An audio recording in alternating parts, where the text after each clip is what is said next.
The crystal chandelier cast bright light across the white tablecloth as Camille Johnson balanced 3 plates on her arm. Her burgundy uniform dress was pressed and clean, her name tag polished. She had served hundreds of tables in the past 6 months, always with a smile, always with grace. But nothing had prepared her for this moment. Theodore Lancaster sat at table 7, his navy suit perfectly tailored, his silver watch catching the light. 3 business associates surrounded him, all laughing at something he had just said. When Camille approached to take their order, Theodore looked up at her with cold gray eyes. "Guten Abend," he said, his German smooth and practiced. "We get Ester Einfachen Kellnerin Hut?" His companions chuckled. Camille's hand tightened on her notepad, but her smile never wavered. She didn't respond, simply pulled out her pen. "Was Mochten Sie bestellen?" Theodore continued, speaking only in German now. "Oder ist das zu kompliziert für jemanden wie Sie?" His tone dripped with condescension. The words meant, "Or is that too complicated for someone like you?" One of his associates, a shorter man with thinning hair, joined in. "Sie versteht uns nicht, Theodore. Verschwenden Zeit nicht. She doesn't understand us. Don't waste your time." Theodore leaned back in his chair, studying Camille like she was an insect under glass. "Natürlich nicht. Schauen Sie sich es an. Wahrscheinlich hat es nach ein Buch gelesen." "Of course not. Look at her. She's probably never read a book." The laughter grew louder. Other diners turned to look. Camille felt heat rising in her cheeks, but she kept her expression neutral. She had learned, over these 6 brutal months, how to swallow humiliation. How to smile when her heart was breaking. How to serve people who looked through her like she was invisible. "I'll give you a moment to decide," she said quietly in English, her voice steady. Theodore smirked. "We professional.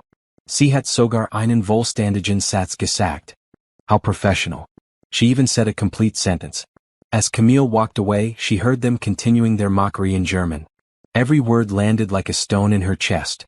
She went to the kitchen, set down her notepad and took 3 deep breaths. Her hands trembled slightly. "You okay?" Bethany Torres asked, her green uniform matching Camille's burgundy one in style. Bethany was the closest thing to a friend Camille had at the restaurant. "I'm fine," Camille lied. But she wasn't fine. None of this was fine. 6 months ago, Camille Johnson had been someone completely different. She had been a PhD candidate at the Sorbonne in Paris, studying linguistics and European literature. She had spent her mornings in ancient libraries, her afternoons in seminars discussing philosophy and language theory. She had been fluent in 5 languages, writing her dissertation on the evolution of Romance languages in post-war Europe. She had been happy. Then the call came. Her mother had collapsed at work in Chicago. Diabetes complications, the doctor said. Needed constant care. Needed expensive medication. Needed her daughter. Camille had withdrawn from the program within a week. She'd flown home, her dissertation unfinished, her dreams packed away like the books she had to sell to pay for the plane ticket.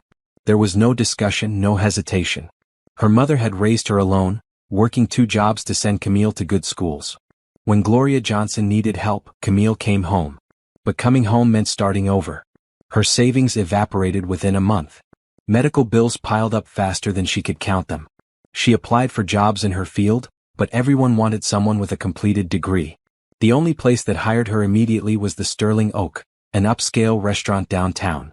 Mrs. Patterson, the owner, was a stern woman with silver hair and sharp eyes. "You're overqualified," she had said, looking at Camille's resume. "But you need work and I need servers. The pay is decent, tips are good if you smile." "Can you smile?" Camille had smiled. She'd been smiling ever since, even when her feet ached, even when customers snapped their fingers at her, even when men like Theodore Lancaster spoke about her like she was worthless. Now, standing in the bright kitchen with its stainless steel counters and white tile walls, Camille closed her eyes and thought of her mother. Gloria was at home, probably watching television in her favorite blue chair, her medication lined up on the side table. The medication that cost $800 a month. The medication that kept her alive. "Table 7 is ready to order," Mrs. Patterson's voice cut through Camille's thoughts. The owner stood in the doorway, her expression unreadable. "Is there a problem?" "No, ma'am," Camille said quickly. "I'll take their order now." She picked up her notepad and walked back into the dining room. The bright lights seemed harsher now, the murmur of conversation louder. Theodore Lancaster was still holding court at table 7, his companions hanging on his every word. When Camille approached, Theodore looked up with that same cold smile. Sie ist zurück. Bereit, unser Befehl entgegenzunehmen? She's back. Ready to take our orders? Yes, sir, Camille said, pen poised. What can I get for you? Theodore ordered the most expensive steak, making a show of pronouncing everything in an exaggerated way, as if she couldn't understand basic English. His companions followed suit, each order delivered with barely concealed amusement. When Camille finished writing and turned to leave, Theodore's voice stopped her. Warten Sie. Ich habe eine Frage. Wait, I have a question. She turned back. Yes. Verstehen Sie überhaupt, was ich sage? Do you even understand what I'm saying? His associates laughed again.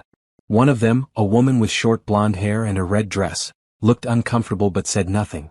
Camille met Theodore's eyes. For a moment, she considered responding in perfect German. She considered explaining that she had spent 3 years in Paris, that she had presented papers at conferences in Berlin and Vienna, that she probably knew his language better than he did. But she thought of her mother. She thought of the medical bills.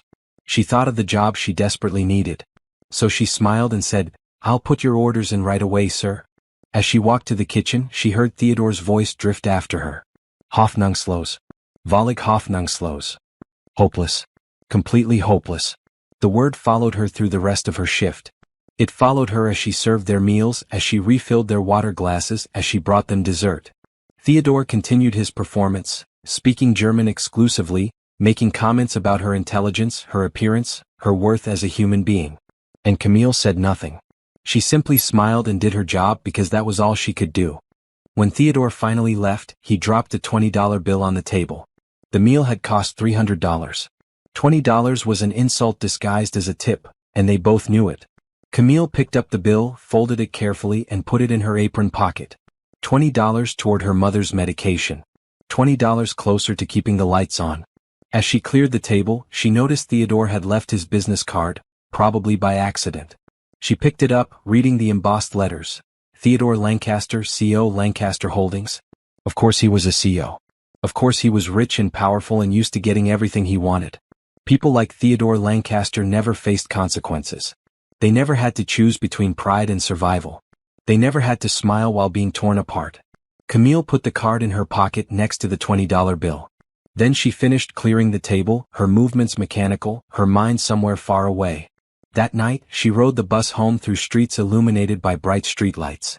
The city looked clean and orderly from the window, all straight lines and glowing signs. Nothing like the chaos in her heart. Her apartment was on the 3rd floor of an old building in a neighborhood that was trying to be nice but hadn't quite made it yet. The stairs creaked under her feet. The hallway smelled like someone's cooking, something with garlic and onions. When she opened the door, her mother was waiting up. Gloria Johnson sat in her blue armchair, a blanket over her lap despite the warm evening. She was only 58 but looked older, her brown skin lined with worry, her black hair streaked with gray. How was work, baby? Gloria asked, her voice soft. Camille set down her purse and forced a smile. It was fine, Mama. How are you feeling? Don't change the subject. I can see it in your face. Something happened. Camille sank onto the couch, suddenly exhausted. The bright yellow cushions were worn but comfortable.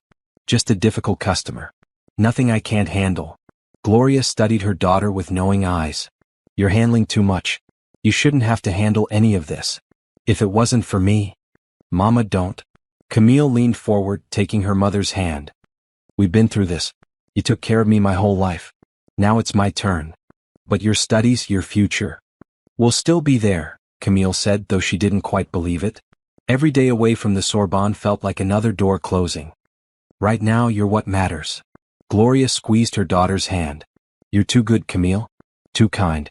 The world doesn't always reward that, you know? I know, Camille whispered. But what else can I be? That night, lying in her small bed in the room next to her mother's, Camille stared at the ceiling. The streetlight outside cast bright patterns across the white paint. She thought about Theodore Lancaster and his cruel German words. She thought about her unfinished dissertation, still saved on her laptop, gathering digital dust. She thought about the life she had left behind and the life she was living now. Somewhere between the two was the person she used to be. Smart. Accomplished. Respected. That person felt like a ghost now, haunting the edges of her memory. But ghosts could return. Camille had to believe that. She had to believe that someday, somehow, things would get better. That kindness would be rewarded, that hope wasn't foolish, that love, in whatever form it took, would find a way. She closed her eyes and whispered a prayer she'd been praying for 6 months. Please, just let us make it through this.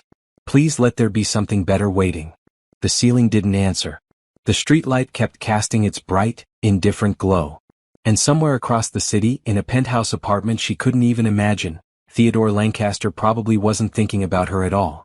Have you ever had to hide who you really are just to survive? Have you ever been judged by someone who knew nothing about your story? Camille's journey is just beginning, and what happens next will change everything. Subscribe to see how this story unfolds and comment below. Would you have stayed silent like Camille, or would you have spoken up? The morning light came through the thin curtains, bright and unforgiving. Camille woke before her alarm, as she always did now. Her body had learned to run on 5 hours of sleep, though her mind protested with a dull ache behind her eyes. She got up quietly, not wanting to wake her mother. The apartment was small. 2 bedrooms, a kitchen that opened into a living room, 1 bathroom with tiles that had been white once but were now a dingy cream. The walls were pale blue, the furniture was secondhand, but everything was clean. Camille made sure of that. In the kitchen, she started coffee and took out her mother's medications. 7 different bottles, each with specific instructions. 2 with breakfast, 1 before breakfast, 3 with dinner, 1 at bedtime. Camille had them memorized, but she still checked the labels every morning. A mistake could be dangerous. Gloria shuffled in around 7, moving slowly. She wore a green bathrobe that Camille had bought her last Christmas, back when there was still money for gifts. "Morning, baby," Gloria said, easing herself into a kitchen chair. The yellow tablecloth was cheerful, at odds with the worry in her eyes. "Morning, Mama." Camille set down a plate of eggs and toast. "Eat these with your morning pills." "You're going to make me fat," Gloria said, but she picked up her fork. Camille poured 2 cups of coffee and sat across from her mother. For a few minutes, they ate in comfortable silence. These quiet mornings were Camille's favorite part of the day, before the world and its demands crashed in. "You have the late shift today?" Gloria asked. "Yes, ma'am. 2 to 10. That man. The one who upset you yesterday. Is he a regular?" Camille hesitated. She didn't want to lie, but she didn't want to worry her mother either. "He comes in sometimes. It's fine, Mama. I can handle it." Gloria set down her fork, her expression serious. "Camille, listen to me. I know you think you have to take care of me, and I'm grateful, baby. More grateful than I can say. But don't let people treat you poorly. Not for me. Not for anyone. I'm not letting them treat me poorly. I'm doing my job. There's a difference between doing your job and accepting disrespect." Gloria reached across the table, taking Camille's hand. "You are brilliant. You are educated. You are worth more than any of those people eating in that restaurant." Tears pricked at Camille's eyes, but she blinked them away. "I know, Mama. But knowing doesn't pay the bills." "No," Gloria said softly. "But it keeps your soul intact. Don't forget who you are because of where you work." After breakfast, Camille helped her mother to the living room and turned on the television. Then she retreated to her bedroom, closing the door quietly. Her laptop sat on a small desk by the window. She opened it, and there it was, her dissertation. "The Evolution of Romance Languages in Post-War Europe, a Linguistic Analysis of Cultural Identity and Transformation." 147 pages. 3 years of research. Incomplete. Camille scrolled through the document, reading passages she had written in Paris cafes, in the Sorbonne Library, in her tiny apartment near the Latin Quarter. The words felt like they belonged to someone else now. That Camille, the scholar who debated philosophy over wine and discussed syntax patterns with professors, seemed impossibly far away. She closed the laptop without adding anything. What was the point? Even if she finished it, who would read it? How would she defend it? She couldn't afford to go back to Paris, couldn't afford to leave her mother. The dream was over. She just hadn't accepted it yet. At 1:30, Camille changed into her burgundy uniform and took the bus downtown. The sterling oak occupied the ground floor of a tall building, all glass windows and polished brass handles. Inside, the decor was cream and gold, with those bright crystal chandeliers that turned every meal into a performance. Mrs. Patterson was at the hostess stand, reviewing the reservation book. She looked up when Camille entered. "Table 7 requested you specifically," Mrs. Patterson said, her tone neutral. Camille's stomach dropped. "Mr. Lancaster?" "Yes." "He's reserved the table for 7 o'clock tonight." Mrs. Patterson studied Camille's face. "Is that going to be a problem?" Everything in Camille wanted to say yes. Wanted to refuse. Wanted to maintain some dignity. but she thought of the medication bottles lined up in her kitchen. "No ma'am," she said. "No problem." Mrs. Patterson nodded. "Good. He's a valuable customer." She paused, then added more quietly, "But if he crosses a line, you tell me. Valuable doesn't mean he can do whatever he wants." It was the closest thing to kindness Mrs. Patterson had ever shown her. Camille appreciated it even if she knew she wouldn't take the offer. She couldn't risk losing this job. The afternoon shift passed slowly. Camille served lunch to business people on break, families celebrating something, couples on dates. She smiled and took orders and brought food and cleared plates. The work was repetitive, but there was a rhythm to it that was almost soothing. Bethany worked the same shift. During a brief lull around 4, they stood together near the kitchen, folding napkins. "I heard Lancaster requested you," Bethany said. She wore her dark hair in a bun, and her brown eyes were sympathetic. "That guy's a jerk." "It's fine," Camille said automatically. "No, it's not. I saw how he treated you yesterday." Bethany lowered her voice. "James wanted to spit in his food." Despite everything, Camille smiled. James Kim was the head cook, a stocky man with a dry sense of humor and zero patience for rude customers. "Tell James the first appreciate the thought, but please don't actually do it." "He won't. But the thought counts, right?" Bethany finished her napkin stack and looked at Camille seriously. "Why does he pick on you? Is it because—" She trailed off, but Camille understood the question. "Maybe. Or maybe he just enjoys being cruel. Some people do." "Well, I think you're better than this place. Better than any of us, actually. You should be doing something bigger." Camille's throat tightened. "Thank you, Bethany. That means a lot." At 6:45, Theodore Lancaster arrived. He wore a different suit today, charcoal gray with a blue tie, but the same cold expression. He was alone this time, which somehow felt worse. When cruelty had an audience, at least it made some twisted sense. But cruelty in private was just meanness for its own sake. Mrs. Patterson seated him at table 7. Camille took a deep breath, smoothed her burgundy dress and walked over. "Good evening, sir. Can I start you with something to drink?" Theodore looked up from his phone. "Guten Abend, Kellnerin. Ein Glas von Ihrem besten Rotwein." "Good evening, waitress. A glass of your best red wine." He was doing it again. Speaking only in German, testing her, mocking her. "I'll bring that right away," Camille said evenly. She brought the wine, a glass of expensive Cabernet that cost $30. Theodore swirled it, sniffed it, took a sip, all while watching her with those cold gray eyes. "Acceptable," he said. "Acceptable." Then, continuing in German, "Tell me, does it bother you? Being treated like you're invisible? Or are you simply too dim to notice?" Camille's hands clenched at her sides, but her face remained calm. "Are you ready to order, sir?" "Sie beantwortet keine Fragen. Wie faszinierend." She doesn't answer questions. How fascinating. He set down his wine glass. "Do you have any opinions at all? Or do you simply exist to serve?" Every word was designed to cut. Every sentence dripped with contempt. And Camille took it all, swallowed it down because she had no choice. "I'll give you a few more minutes to decide," she said, turning away. "Neen Warten C. Now wait. I'll have the ribeye. Medium rare. And make sure it's done properly. I doubt you'd know the difference, but the cook might." Camille wrote down the order without responding. When she walked to the kitchen, her hands were shaking. James was at the stove, his white apron splattered with sauce. When he saw her face, his expression darkened. "That guy again? Please just make his steak perfect," Camille said. "I can't deal with him sending it back." James muttered something in Korean that sounded like a curse, but he nodded. The evening crawled forward. Theodore ate his meal slowly, calling Camille over repeatedly for trivial things. More wine. Water with no ice. Different silverware.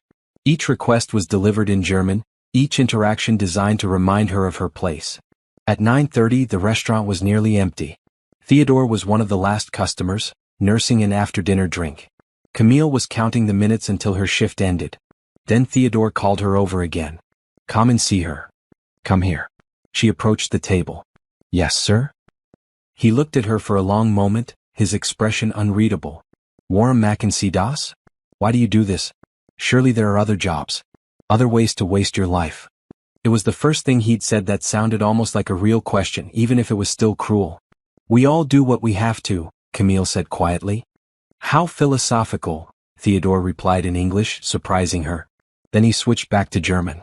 "But philosophy doesn't pay bills, does it? Neither does pride." He stood, pulling out his wallet. He dropped 2 20s on the table. The meal had cost over $100. As he walked toward the door, he paused and looked back. Gleich Zeit morgen? Same time tomorrow? Camille didn't answer. Theodore smiled, satisfied, and left. She cleared his table, collected the money, and felt something inside her crack just a little bit more. On the bus ride home, Camille stared out the window at the bright city lights. She thought about Paris, about walking along the Seine on warm evenings, about discussing Voltaire and Proust with professors who treated her like an equal. That life felt like a story she'd read once, not something she'd actually lived. When she got home, her mother was already asleep in her blue chair, the television playing softly. Camille turned it off, helped Gloria to bed, and then sat alone in the dark living room. Her phone buzzed. A text from Bethany. You okay? That guy's a monster. Camille typed back, I'm fine. See you tomorrow. But she wasn't fine. She was disappearing piece by piece, day by day. The scholar was becoming a ghost. The woman who had once believed in herself was fading into someone who just survived. And Theodore Lancaster, with his perfect suits and cruel German words, was speeding up the process. Camille closed her eyes and made herself a promise. She would endure this. She would survive. For her mother, she would smile and serve and swallow her pride. Because love meant sacrifice. Because family came first. Because sometimes the only choice was to keep going. But in the quiet of her heart, where no one could hear, she screamed. 3 weeks passed, and Theodore Lancaster became a fixture at table 7. He came every Tuesday and Thursday evening, always requesting Camille's section, always speaking only in German. His cruelty had a rhythm now, predictable as a metronome. He would arrive at 7, order expensive wine, make comments in German about her intelligence or appearance or worth, eat his meal slowly and leave an insulting tip. And Camille served him with the same calm grace she showed every customer, her true feelings buried so deep even she sometimes forgot they were there. It was a Thursday evening in late September when things began to shift, though Camille didn't realize it at first. The Sterling Oak was busy, every table full, the bright chandeliers casting their glow over well-dressed diners. Theodore arrived precisely at 7 as always. But this time, 3 business associates accompanied him. 2 men and a woman, all wearing expensive suits and carrying the same air of self-importance Theodore wore like cologne. Mrs. Patterson seated them at table 7. Camille took a breath and approached. Good evening. Can I start you with drinks? Theodore barely glanced at her. Ja Naderlich. Bringen Sie uns ein Flasch von Ihrem besten Champagner. Yes, of course. Bring us a bottle of your best champagne. One of the men, younger than Theodore with slicked back hair, looked confused. Why are you speaking German? For entertainment, Theodore replied in English, then switched back to German. Die Kellnerin verstet kein Wort. Beobachten Sie.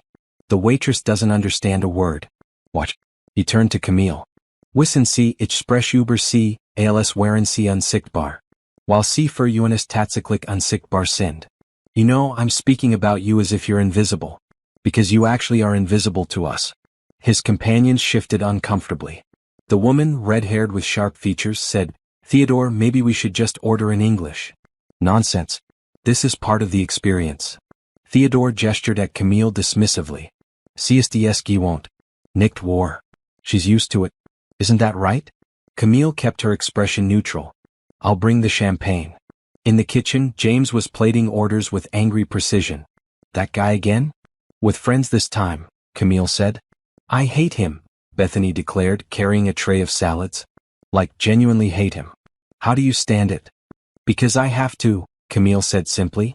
She brought the champagne, an expensive French label that cost $200. Theodore made a show of tasting it, nodding his approval, then launching into a story in German about a business deal he'd closed that week. Throughout the story he made side comments about Camille. How she was probably dreaming of affording champagne someday. How service work was perfect for people with limited options. How some people were simply born to serve while others were born to be served. His companions grew increasingly uncomfortable. The red-haired woman kept looking at Camille apologetically. The younger man stared at his menu.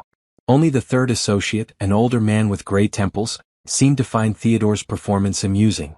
Camille took their orders and delivered them to the kitchen. She moved through the evening on autopilot, her mind somewhere else. She'd gotten good at that, at being physically present while mentally absent. Around 8:30, during a brief lull, Mrs. Patterson pulled her aside. Table 7 needs more wine, the owner said. Then, more quietly, are you all right, Camille? Yes, ma'am. Mrs. Patterson studied her for a moment. He's good for business. The bills he runs up feed 3 families for a week. But if you want me to say something to him, I will. Camille was surprised by the offer. Mrs. Patterson wasn't known for her warmth.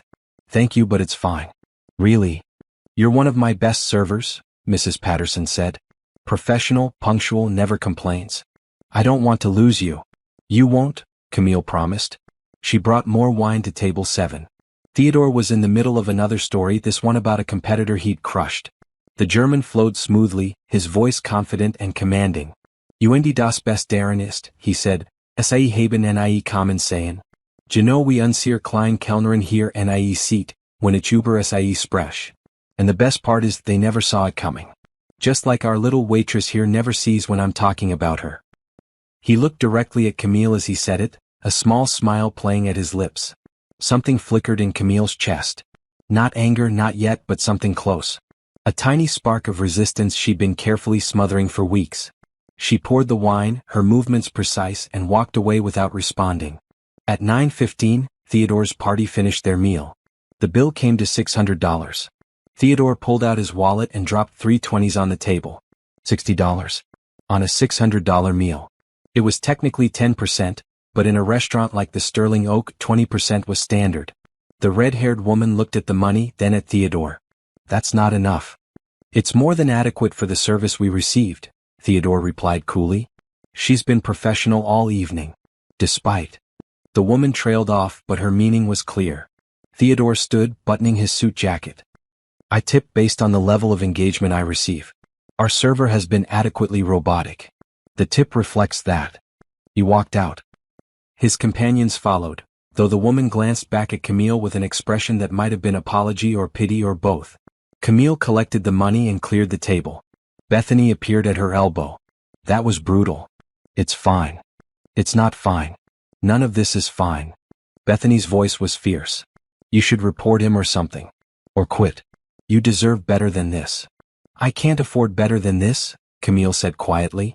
That night, the bus ride home felt longer than usual.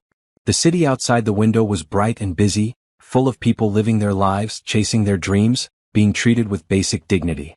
Camille felt separate from all of it, like she was watching the world through glass. At home, her mother was watching a cooking show. Gloria looked up when Camille entered, her brown eyes immediately concerned. Baby, what's wrong? Nothing, Mama. Just tired. Don't lie to me. You've been tired before. This is something else. Camille sat down heavily on the couch, suddenly exhausted beyond measure. How do you do it, Mama? How do you keep hoping when everything feels impossible? Gloria turned off the television and shifted in her chair to face her daughter fully. What happened? So Camille told her. Not everything, but enough. About Theodore Lancaster, about his German mockery, about feeling invisible and worthless and trapped. When she finished, Gloria was quiet for a long moment. Then she said, Come here, baby. Camille moved to sit on the floor beside her mother's chair, resting her head on Gloria's lap the way she had as a child. Gloria stroked her daughter's hair gently. Listen to me, Gloria said. That man, whoever he is, he doesn't define you. His opinion doesn't matter. His words don't change who you are. But they hurt, Mama. They hurt so much. I know. But pain is temporary. Your worth isn't. You are a brilliant, educated, kind woman. You speak 5 languages. You've studied at one of the best universities in the world. You've sacrificed your dreams to take care of me. Gloria's voice cracked.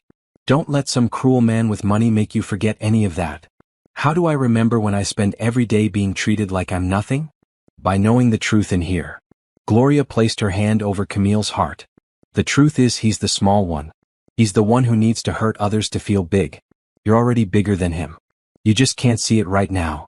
Camille closed her eyes, letting her mother's words wash over her. She wanted to believe them.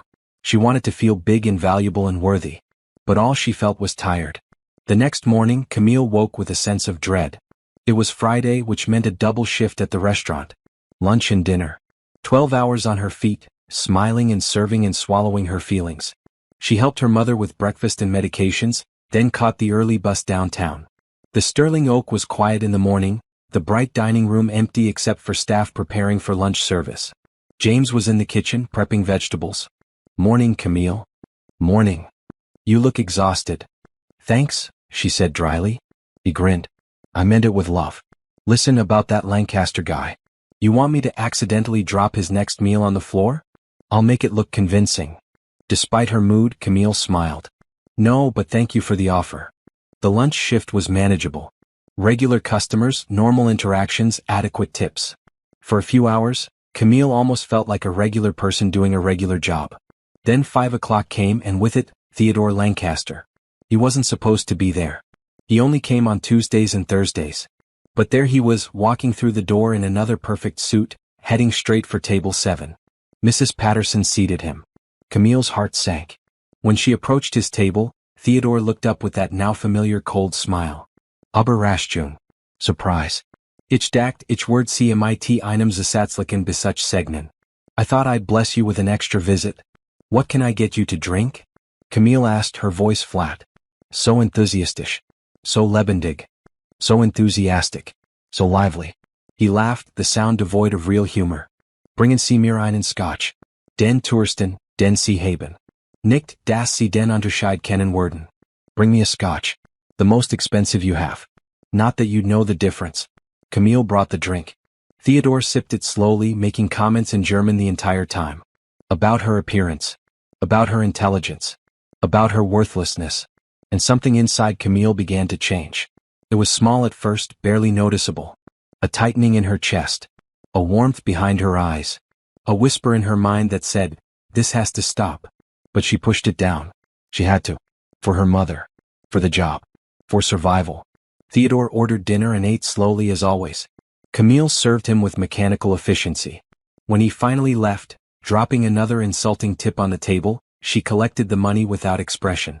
Bethany found her in the kitchen after the shift ended. You're coming out with us tonight. No arguments. I can't. My mother is fine for one evening. You're going to burn out if you don't take care of yourself. Bethany's brown eyes were determined. James and I are going to that diner on 5th Street. Just coffee and conversation. Come with us. Camille wanted to refuse. But the thought of going straight home, of sitting in that small apartment with her exhaustion and her mother's concerned looks, felt overwhelming. Okay, she said. Just for an hour. The diner was bright and cheerful, with red booths and a black and white checkered floor. They sat in a corner booth, nursing coffee and sharing a plate of fries. James told stories about his early days in Chicago, when he'd first immigrated from Korea and barely spoke English. Bethany talked about her family, her 3 younger brothers, her dreams of becoming a teacher. And Camille, hesitantly at first, told them about Paris.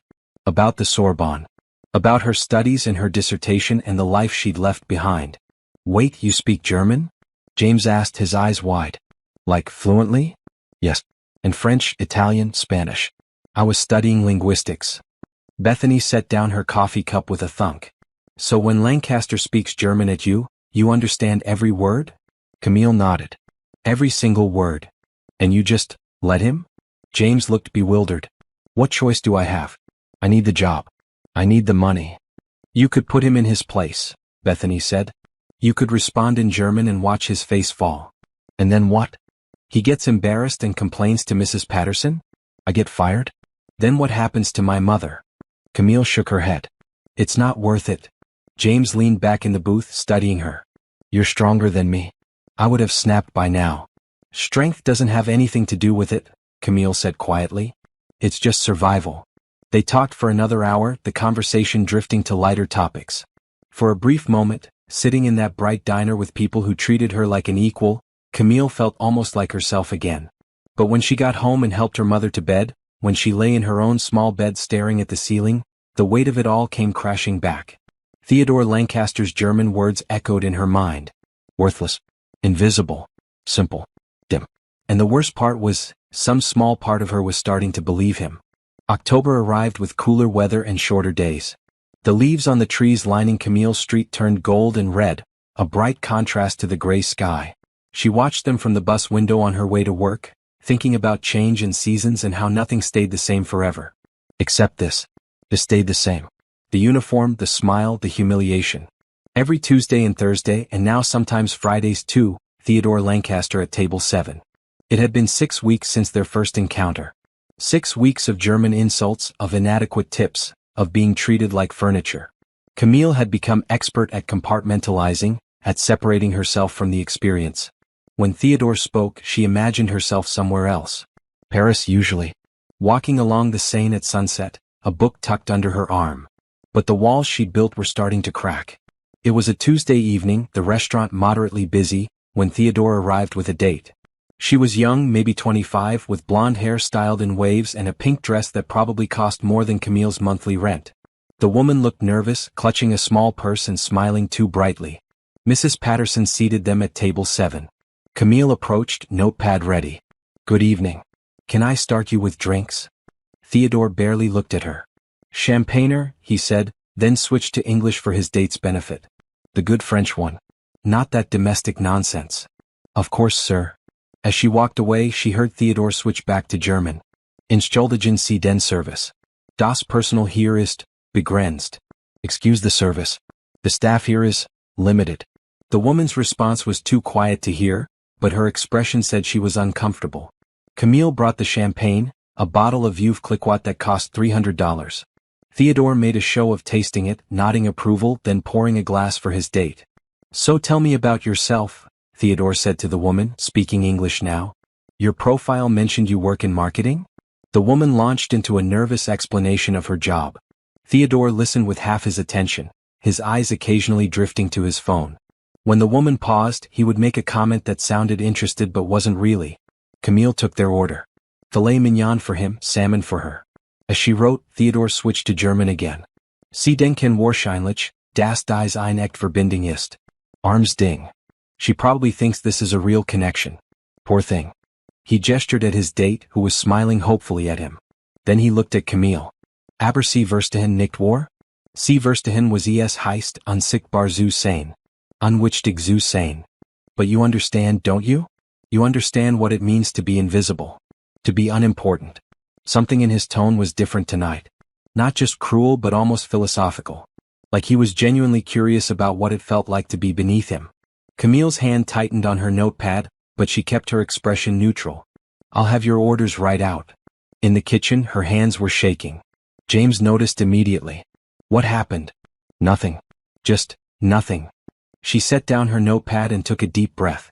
Bethany came in carrying an empty tray. "Is Lancaster here?"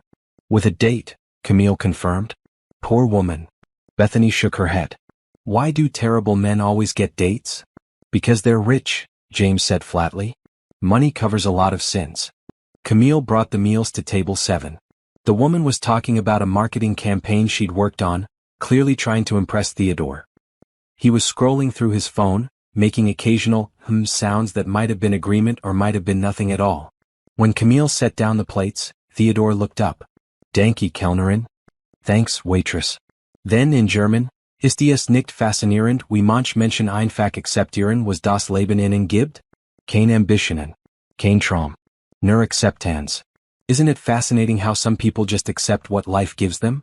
No ambition. No dreams. Just acceptance." He was looking directly at her as he spoke. His date glanced at Camille, sensing something was off but not understanding what. "Is everything all right?" the woman asked Theodore. "Perfect," he said in English, finally putting down his phone. "Just commenting on the service. Sometimes I find it interesting to observe people in their natural habitat." The woman looked confused, then uncomfortable. She picked at her salmon without much enthusiasm. Camille walked away, her chest tight. His words kept replaying in her mind. No ambition. No dreams. Just acceptance. He was wrong. She had dreams. She'd had so many dreams. They were just buried now, suffocated under medical bills and double shifts and the daily grind of survival. But they were still there. Weren't they? The evening dragged on. Theodore's date grew quieter as dinner progressed, her initial nervousness morphing into something like resignation. It was clear the evening wasn't going well. Clear that Theodore wasn't really interested in her, wasn't really interested in anyone but himself. When dessert came, the woman excused herself to the restroom. Theodore watched her go, then immediately switched to German and looked at Camille, who was refilling water glasses nearby. "Wissen Sie, was das traurig in Ihnen ist? You know what's sad about you? Sie hatten wahrscheinlich einmal Potenzial. Vielleicht wären Sie sogar intelligent. Aber das Leben hat Sie geschliffen, bis nichts mehr übrig ist. Bis Sie nur noch das sind. You probably had potential once. Maybe you were even intelligent. But life has ground you down until there's nothing left. Until you're just this. He gestured at her with his water glass, the movement dismissive and cutting. Ein leer Hall. Ein Diener. Nix mehr. An empty shell. A servant. Nothing more.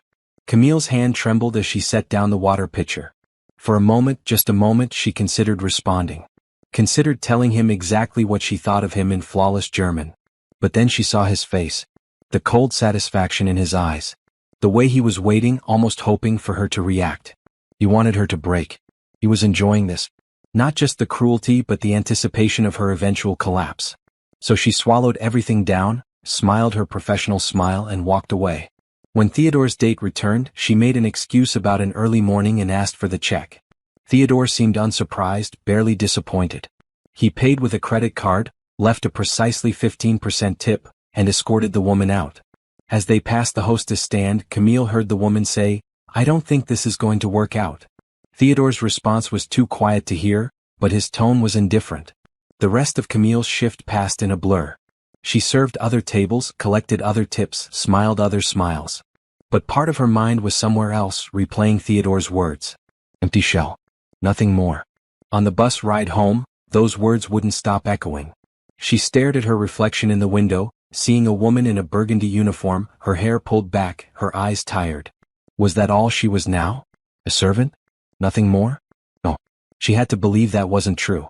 At home, her mother was already in bed. Camille checked on her, making sure her medications were laid out for morning, then retreated to her own room. She opened her laptop and pulled up her dissertation. The words on the screen blurred as tears filled her eyes. She'd written this.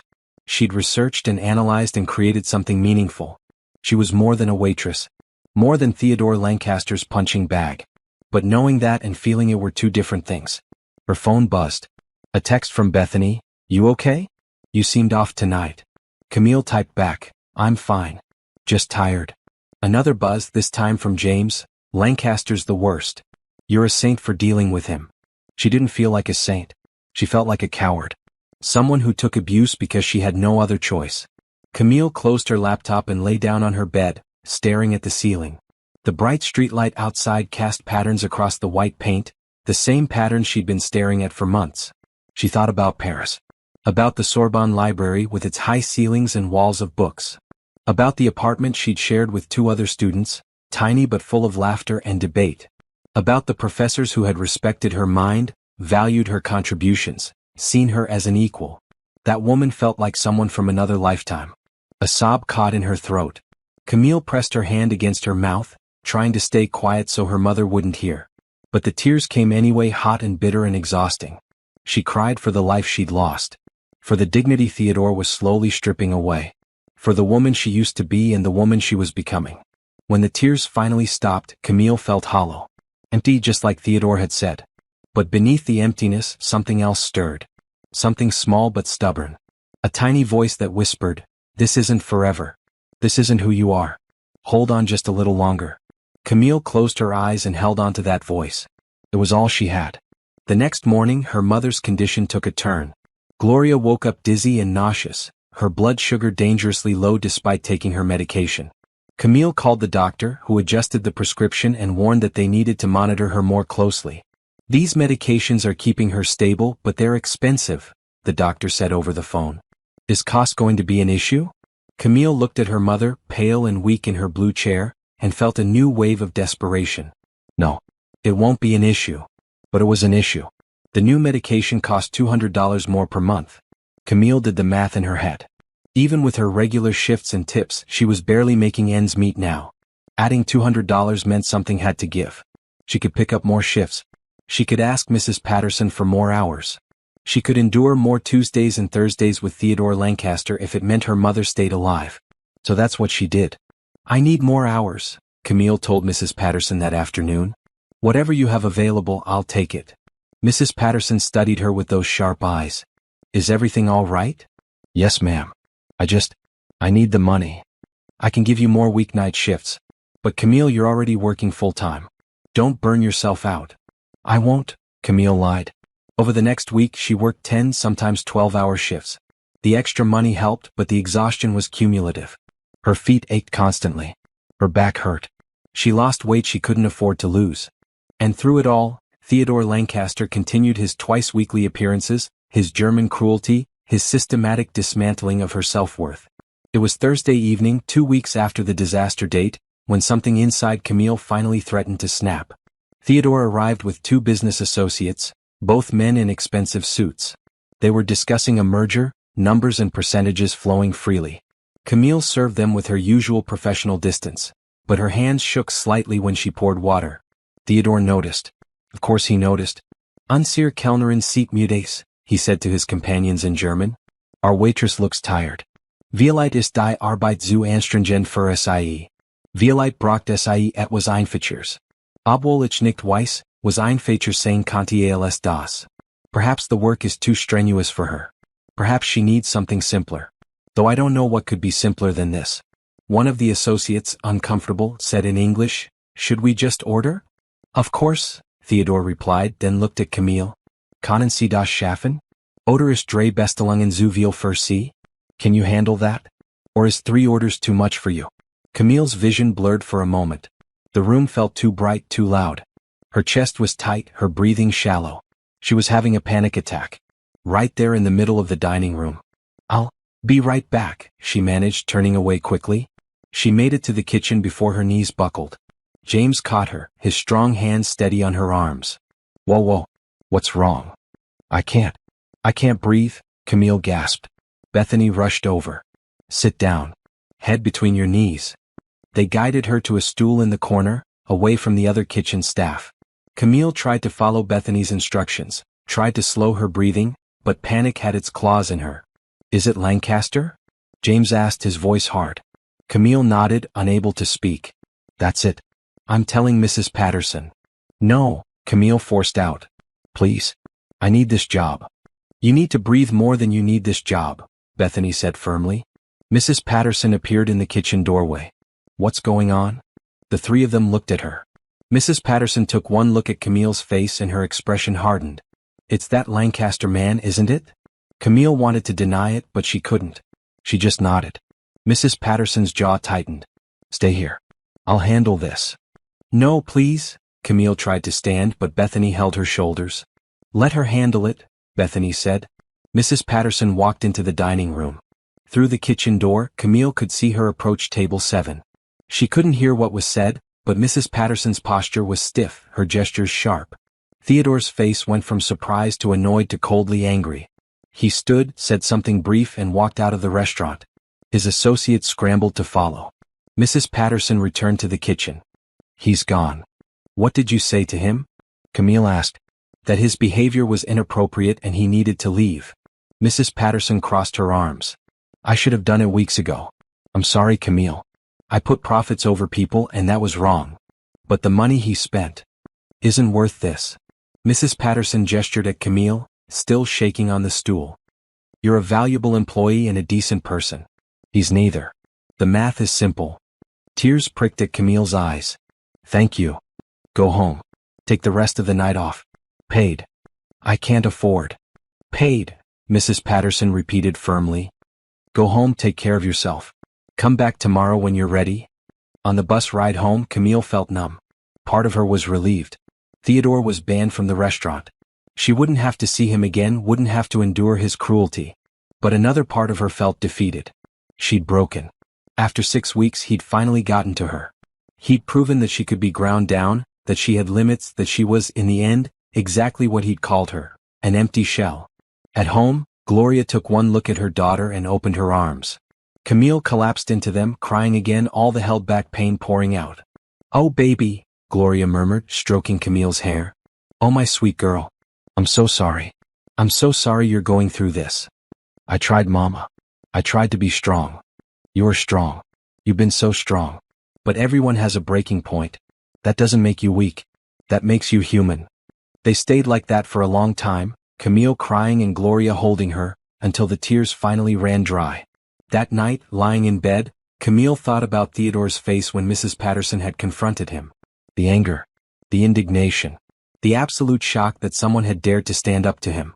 For 6 weeks, Camille had taken his abuse in silence. But in the end, someone had defended her. Someone had said enough. It wasn't the victory she'd imagined. It wasn't her standing up to him, putting him in his place, proving her worth. But it was something. And maybe, just maybe, that was enough. Want to see what happens when years of silence finally break? When truth becomes more powerful than money or pride? Keep watching and don't forget to subscribe and share your thoughts in the comments. Have you ever kept silent when you wanted to scream? Tell us your story below. 3 days passed. 3 days of working at the Sterling Oak without the looming threat of Theodore Lancaster.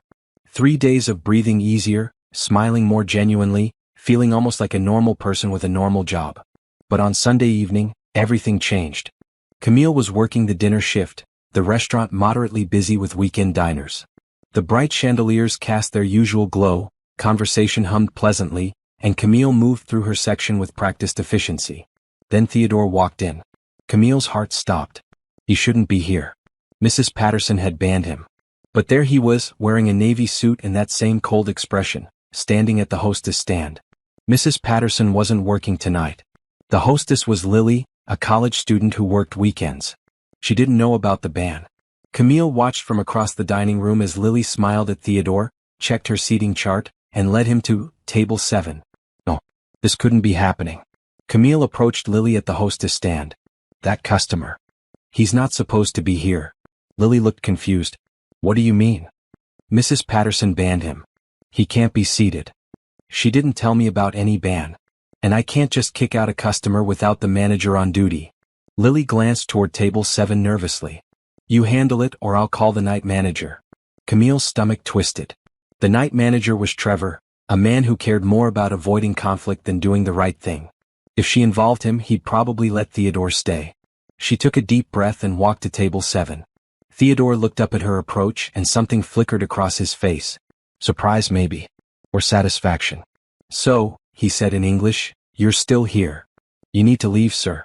You're not welcome in this restaurant. I checked with the hostess. She seated me. Therefore, I'm a customer. His voice was calm, reasonable, which somehow made it worse. Mrs. Patterson banned you. Mrs. Patterson isn't here. Theodore leaned back in his chair. And unless you're the owner, which I doubt given your position, you can't actually make me leave. He was right and he knew it. Camille felt trapped, the familiar helplessness washing over her. I'm not trying to cause trouble, Theodore continued. I just want dinner. Surely you can be professional enough to serve me one meal? Professional. He was using her own standards against her. Camille had built her entire survival strategy on being professional, on never letting emotions interfere with her job. And now he was exploiting that. Fine, she said tightly. What would you like to drink? Wasser, he said, switching to German. Uendi vielleicht ihr ein bisschen Respekt, aberich Bezweifel, dass Sie das verstehen. Water. And perhaps a bit of respect, but I doubt you understand that. Something in Camille's chest tightened. The familiar words. The familiar cruelty.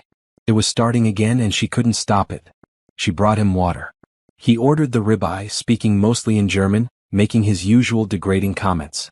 Camille took the order mechanically, her mind racing. She could walk out. She could quit right now, refuse to serve him. But then what? She needed this job. Her mother needed her to have this job. In the kitchen, Bethany saw her face. He's back. Yes. How is that possible? Mrs. Patterson banned him. She's not here tonight. And Lily didn't know. Camille's hands were shaking as she entered the order into the system. James came over, his expression dark. You want me to accidentally mess up his order? Food poisoning isn't that hard to fake. No. I just want to get through this shift. Camille closed her eyes. I'm so tired, Bethany. So tired of this. Then don't serve him. Tell Trevor you refuse. Trevor will make me anyway. And then I'll look difficult, and Mrs. Patterson will hear about it, and maybe I'll lose my job for refusing a customer. Camille opened her eyes. I don't have the luxury of refusing. She brought Theodore his meal. He ate slowly, speaking German the entire time. Commenting on her appearance, her intelligence, her worthlessness. The same script he'd performed for weeks. But this time something was different. This time, Camille felt less like she was enduring and more like she was breaking. Around 8 o'clock, Theodore called her over. Nach ein Getränk. Another drink. Camille brought him water. He took a sip, then set down the glass and looked at her directly. Sagen Sie mir etwas, he said in German. Träumen Sie jemals? Oder haben Sie vor langer Zeit oft zu träumen? Tell me something. Do you ever dream? Or did you stop dreaming a long time ago? There was something different in his tone. Not quite kind but not purely cruel either. Almost curious. Camille didn't respond. She turned to walk away. Ich kenne Renti, Theodore continued, his German flowing smoothly. Still. Accept ihr Rent. Zu stolz, Hilf zu bitten, aber zu verangsteit, für sich selbst einzustehen. Sie ertragen while sie glauben, dass sie kein ander Wahl haben. I know your type. Quiet. Accepting. Too proud to ask for help, but too frightened to stand up for yourself. You endure because you believe you have no choice. Camille stopped walking. Something in those words pierced deeper than his usual insults. Aber das Traurige ist, Theodore continued, Sie hatten wahrscheinlich einmal Traum, Ziel, Hoffnungen. Und das Leben hat es ihnen genommen, Stück für Stück, bis sie das geworden sind. Ein Dienerin. Unsichtbar. Bedeutungslos. But the sad part is you probably had dreams once. Goals. Hopes. And life took them from you piece by piece until you became this. A servant. Invisible. Meaningless. Und jetzt messen sie ihren Wert in Trinkgeldern und Lächeln und der Fähigkeit, Demütigung zu ertragen. Was für ein Verschwendung. And now you measure your worth in tips and smiles and the ability to endure humiliation. What a waste. That word. Waste. It hit Camille like a physical blow. She turned around slowly. Theodore was watching her with those cold gray eyes, waiting for a reaction. And Camille realized in that moment that she was done. Done with silence. Done with enduring. Done with letting this man define her worth. She walked back to the table and looked him directly in the eyes. Sie haben recht, she said in perfect, fluent German. Ich hatte Traum. Ich hatte Ziel. Ich hatte ein ganzes Leben vor mir. You're right. I had dreams. I had goals. I had an entire life ahead of me. Theodore's eyes widened. His mouth opened slightly in shock. Camille continued, her German flawless, her pronunciation better than his.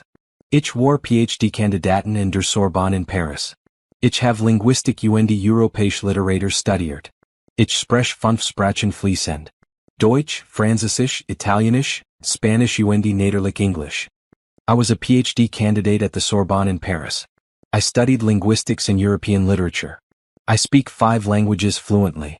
German, French, Italian, Spanish and of course English. Theodore sat frozen, his face pale. Also verstehe ich jedes einzelne Wort, das Sie in den letzten Wochen gesagt haben. So I understand every single word you've said over the past weeks. Jeden Kommentar über meine Intelligenz, mein Aussehen, meinen Wort als Mensch. Ich have alles verstanden. Every comment about my intelligence, my appearance, my worth as a human being. I understood it all. Other diners were starting to notice. Conversations quieted as people turned to watch. Camille switched to French, her accent perfect. Vous pensez que j'étais simple? Que j'étais ignorante? Vous vous trompez. You thought I was simple? That I was ignorant? You were wrong. Then Italian. Ho lasciato la mia vita, I mi studi, I mi sogni per prendermi cura di mia madre che era malata. Non perché ero stupida ma perché la amavo. I left my life, my studies, my dreams to take care of my mother who was sick. Not because I was stupid but because I loved her. Then Spanish. Y cada dia he soportado sus insultos porque necesitaba este trabajo. No porque no tuviera options, sino porque el amor requires sacrificio. And every day I've endured your insults because I needed this job. Not because I didn't have options but because love requires sacrifice. Finally she switched back to English. You called me worthless. Invisible. A waste. But the truth is, Mr. Lancaster, you're the one who's empty. You're the one who has to hurt others to feel important. You're the one whose cruelty reveals how small you really are. The restaurant was completely silent now. Every eye was on them. Theodore's face had gone from pale to flushed.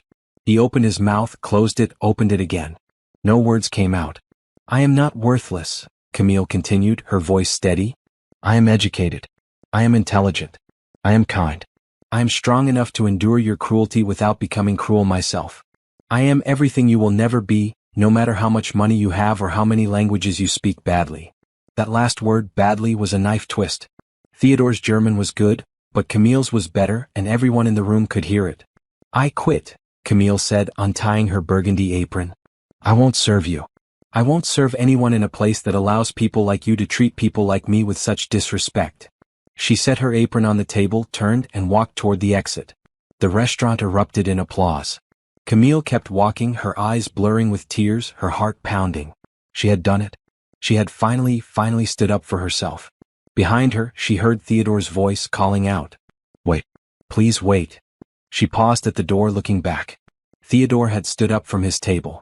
His face was no longer cold or arrogant. He looked stunned, almost stricken. I'm sorry, he said, his voice carrying across the silent restaurant. I'm so sorry. Camille looked at him for a long moment. Then she pushed through the door and walked out into the cool October night.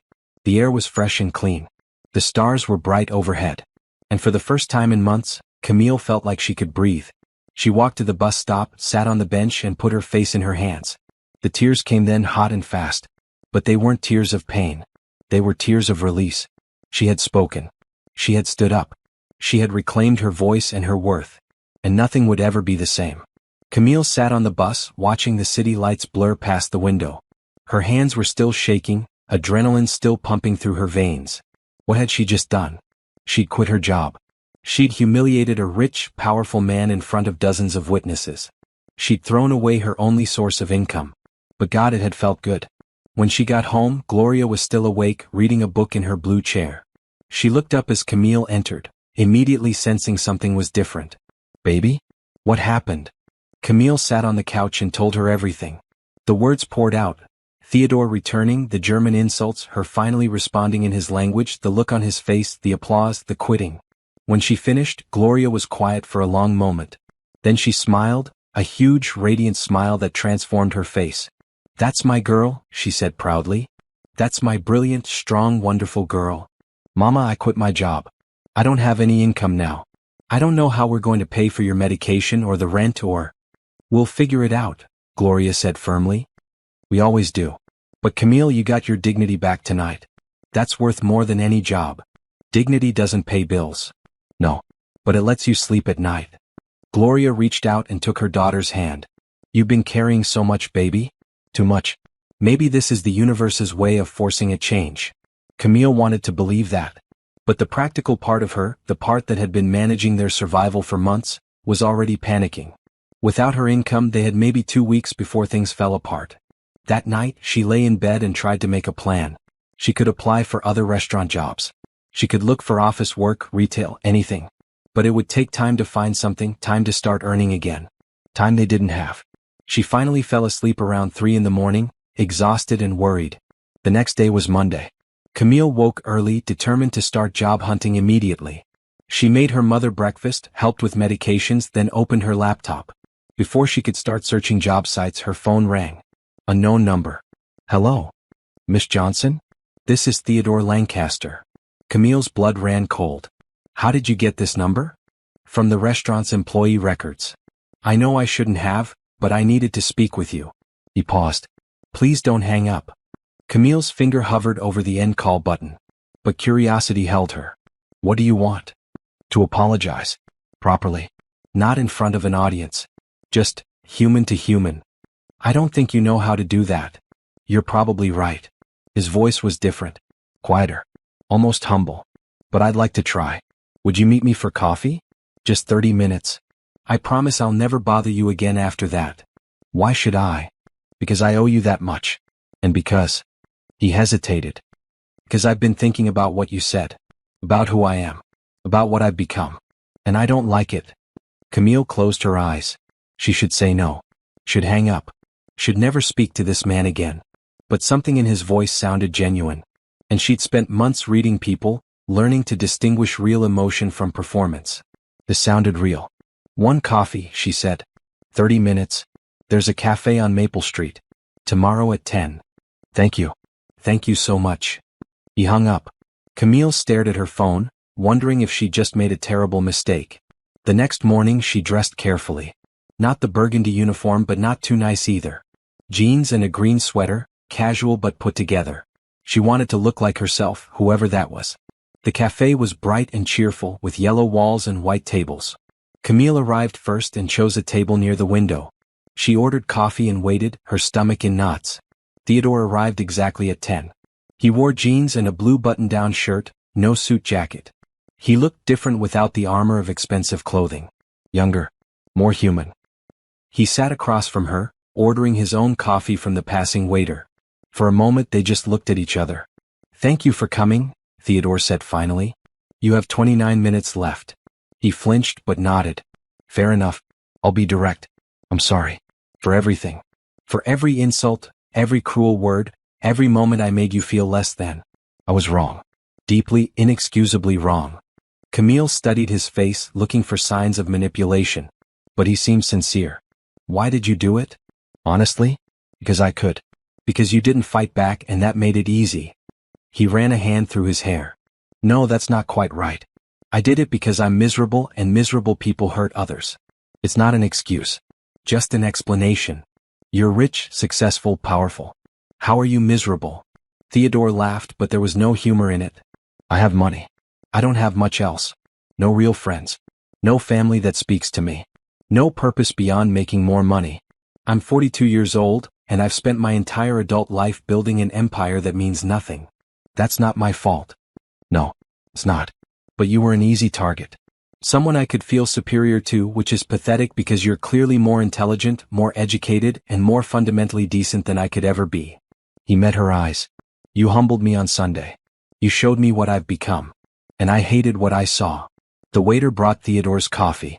He wrapped his hands around the cup but didn't drink. "I looked you up," he continued, "after I got home. Found your academic papers online. Your research on language evolution is brilliant. You were presenting at international conferences at 25. Professors at the Sorbonne wrote you recommendation letters calling you one of the most promising scholars they'd seen." Camille felt exposed, like he'd peered into a private part of her soul. "That was a long time ago. 3 years. You're what, 28 now? 29. You had to leave because of your mother's illness. I found that out too. You've been supporting her, paying for medications, working double shifts." His voice cracked slightly. "And I spent weeks tearing you down for it. For being loyal and loving and self-sacrificing." Camille's throat tightened. "Why are you telling me this?" "Because I want you to know that I see you. Really see you. Not as a waitress or a servant or any of the horrible things I called you. As a person. A remarkable person who deserves so much better than what life and I have given you." They sat in silence for a moment. Outside, people walked past the window going about their lives. The city moved on, indifferent to their conversation. "I lost myself," Theodore said quietly. "Somewhere along the way I became this person I don't recognize. This cruel, arrogant, empty person. And I don't know how to get back." "That's not my problem to solve," Camille said. "No, it's mine." He reached into his pocket and pulled out a business card. "But I'd like to help you if you'll let me. This is my personal number. If you need anything at all. A job reference, help with bills, connections in the academic world. Whatever you need." Camille looked at the card but didn't take it. "I don't need charity." "It's not charity. It's restitution. I hurt you. I want to make it right." "You can't." "I know. But I'd like to try." He set the card on the table between them. "Your mother needs expensive medication. You need to finish your degree. I can help with both. Not as a handout, but as the bare minimum of what I owe you." Camille stared at the card. Pride screamed at her to refuse. To walk away with her dignity intact. But then she thought of her mother, of the medication bottles, of the unfinished dissertation on her laptop. "Why would you do that?" she asked. "Because maybe if I help you I can become someone I don't hate. Maybe if I do something good it'll balance out some of the bad." He smiled sadly. "Selfish reasons really. But the end result is the same. You get help. Your mother gets her medication. You get to go back to your studies. I can't go back to Paris. My mother needs me here. The Sorbonne has distance learning programs. You could finish your dissertation remotely, defend via video conference. I have connections there. I could make some calls." Camille's heart raced. Was this real? Could she actually finish her degree? Could her mother get the care she needed? "I don't trust you," she said bluntly. "Good. You shouldn't. But trust can be built. Let me prove myself. Let me show you that I'm capable of being better than I was." He pushed the card closer to her. "Please. Let me try to make this right." Camille looked at the card. Then at Theodore. Then out the window at the bright morning sun. Her mother's voice echoed in her mind. Kindness, hope, and love should always lead. Was this kindness? Could someone like Theodore Lancaster be capable of genuine change? Or was this just another game, another way to exert power over her? But looking at his face, at the genuine remorse and desperate hope in his eyes, Camille thought maybe, just maybe, he was sincere. She picked up the card. "Okay," she said. "But I have conditions." "Anything. First, you help my mother. Full medical care, whatever she needs. But through a foundation or anonymous donation, not directly from you. I don't want her to know you're involved." "Done." "Second, you help me get back into the Sorbonne program and pay for it. But again, as a scholarship or grant, not as a personal gift. I need to earn this, not just be handed it." "I understand. Consider it done." Third, you work on yourself. See a therapist. Figure out why you hurt people. Become someone better. Because if you're going to be in my life in any capacity, I need to know you won't turn back into that man from the restaurant. Theodore nodded. "I've already made an appointment with a therapist. First session is Thursday." "Good." Camille folded the card carefully and put it in her pocket. "And fourth, we start over. Clean slate. No more waitress and customer. No more power dynamics. Just two people trying to navigate a complicated situation." "I'd like that very much." Theodore extended his hand. "Hello. I'm Theodore Lancaster. I'm a work in progress and a recovering jerk. Nice to meet you." Despite everything, Camille smiled. She shook his hand. "Camille Johnson. Former scholar, current caregiver, future PhD. The pleasure is, well, it's not exactly a pleasure yet, but maybe it could be." They talked for another hour, the 30-minute limit forgotten. Theodore told her about his childhood, his absent parents, his drive to succeed that had become an obsession.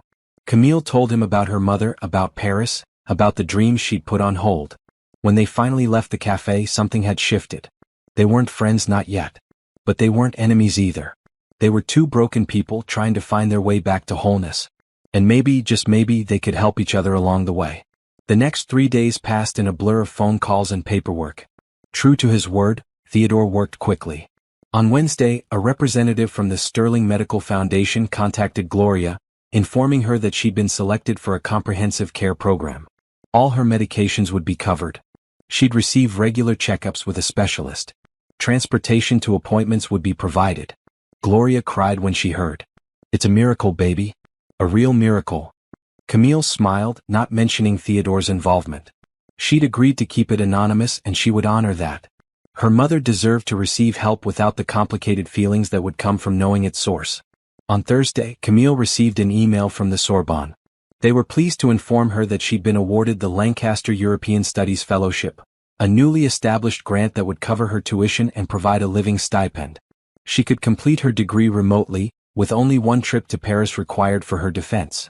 Camille read the email 3 times, her hands shaking. It was real. She was going back. She could finish what she'd started. She called Theodore immediately. "Did you do this?" "I told you I would." His voice was warm. "Congratulations, Dr. Johnson. Or you will be soon." "I haven't defended yet." "You will. I've read your work. You're brilliant." Camille felt tears in her eyes. When was the last time someone had called her brilliant and actually meant it? "Thank you. I don't know how to thank you properly. Just finish your degree. That's all the thanks I need."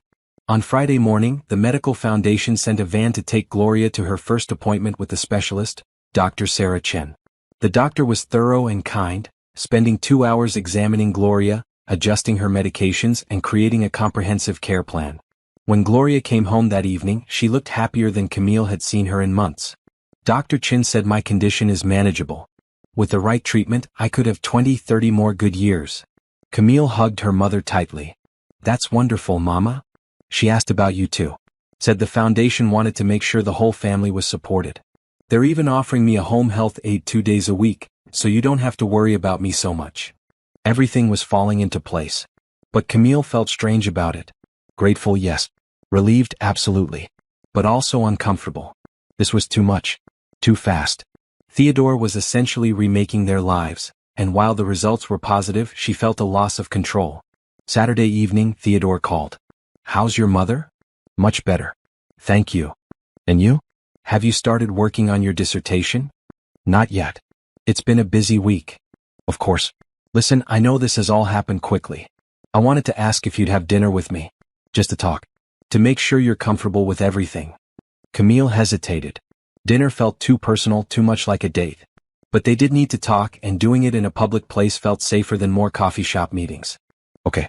Where?" There's a quiet Italian place on Oak Street. Tuesday at 7? I'll be there. Tuesday evening, Camille dressed in a simple red dress she'd bought years ago in Paris. It still fit, though it hung a bit looser now. She arrived at the restaurant to find Theodore already there, wearing dark jeans and a white shirt. Casual but nice. The restaurant was indeed quiet, with low lighting and intimate tables. Not bright like the sterling oak, but not dark either. The walls were cream-colored, decorated with paintings of Italian landscapes. They ordered. Camille chose pasta primavera, Theodore got risotto. They made small talk while waiting for their food, discussing the weather, the city, nothing of consequence. When their meals arrived, Theodore set down his fork and looked at her seriously. I want to be transparent with you about something. Camille's stomach tightened. What? I'm enjoying this. Getting to know you. Helping you. It makes me feel purposeful in a way I haven't felt in years. He paused. But I don't want you to feel obligated to spend time with me because I'm helping your mother.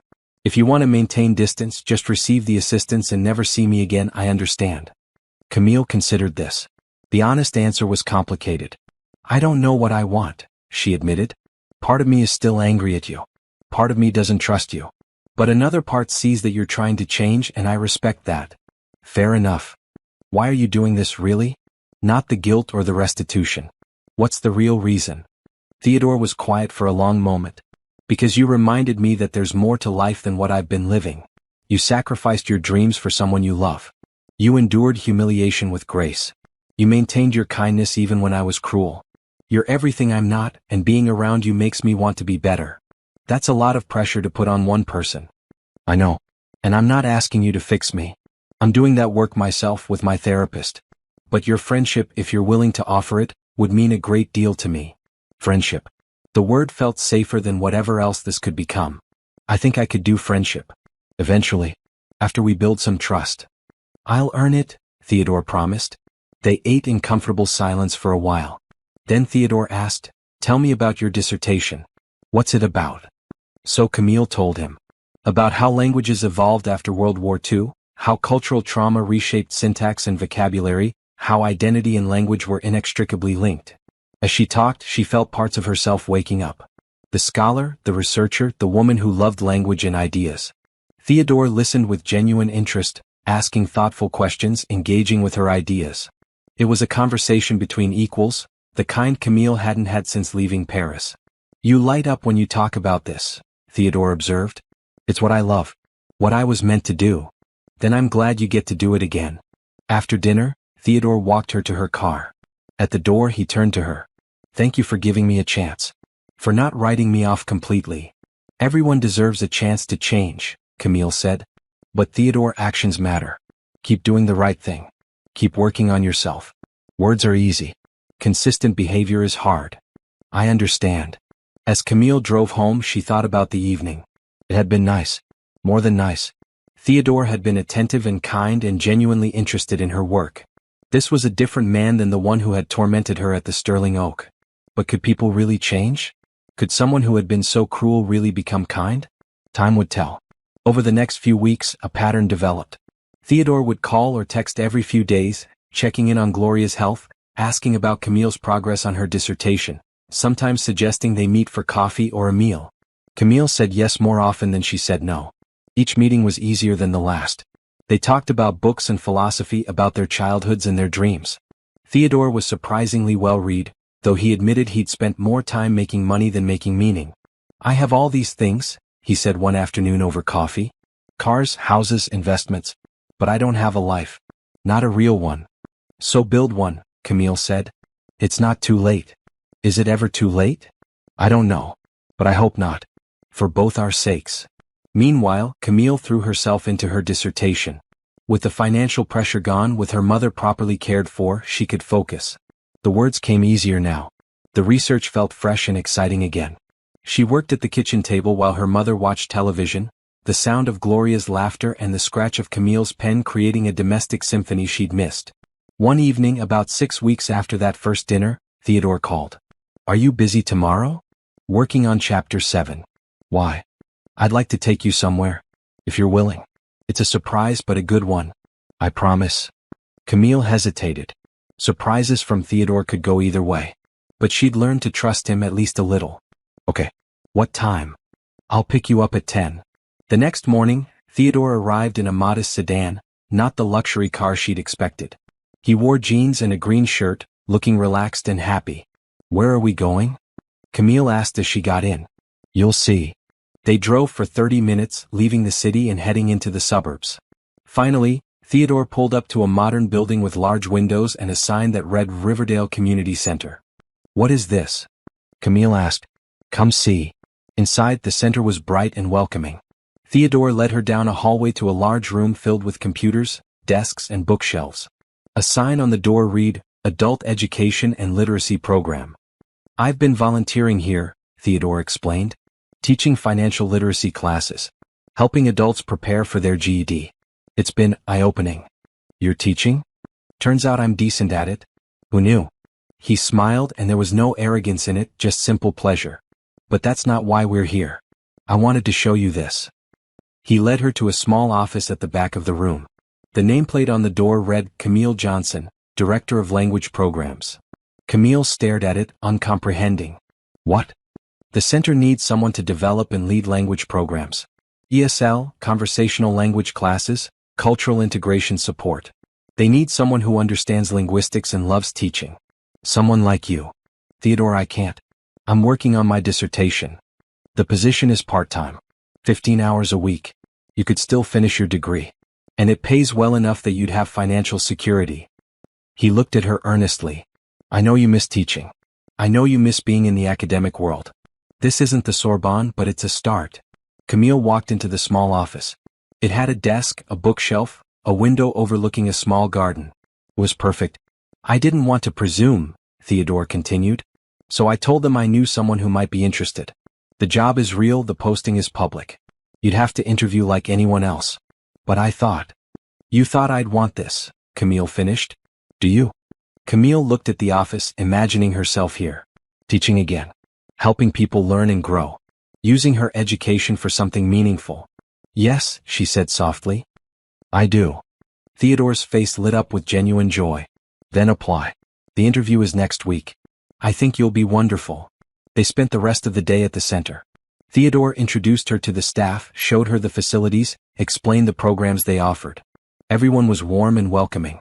By the end of the day, Camille could envision herself working there. On the drive home, she said, Thank you. For this. For everything. Thank you for letting me be part of your life, Theodore replied. These past weeks, getting to know you, watching you come alive again as you work on your dissertation, it's been the best thing that's happened to me in years. There was something in his voice. Something tender and hopeful. Camille felt it, recognized it for what it was. He was falling for her. And if she was honest with herself, she was falling for him too. But they didn't say it. Not yet. It was too soon, too complicated. They needed more time, more trust, more proof that this was real and not just gratitude or guilt masquerading as something else. So instead, Camille just smiled and said, I'm glad we met. Even if the circumstances were terrible. Me too, Theodore said softly. Me too. Camille got the job. The interview at the Riverdale Community Center went beautifully. The director, a warm woman named Patricia Williams, was impressed by Camille's credentials and her passion for education. 2 days later, Camille received the offer, Director of Language Programs, 15 hours per week, with a salary that would keep her and her mother comfortable. Gloria cried when Camille told her, My baby's teaching again. Using that beautiful brain of hers. It's just a community center, Mama. It's a start. It's you being you again. Camille started the position in mid-November. Her first task was to design an ESL program for immigrants and refugees. As she worked, surrounded by textbooks and curriculum guides, she felt herself coming back to life. This was what she was meant to do.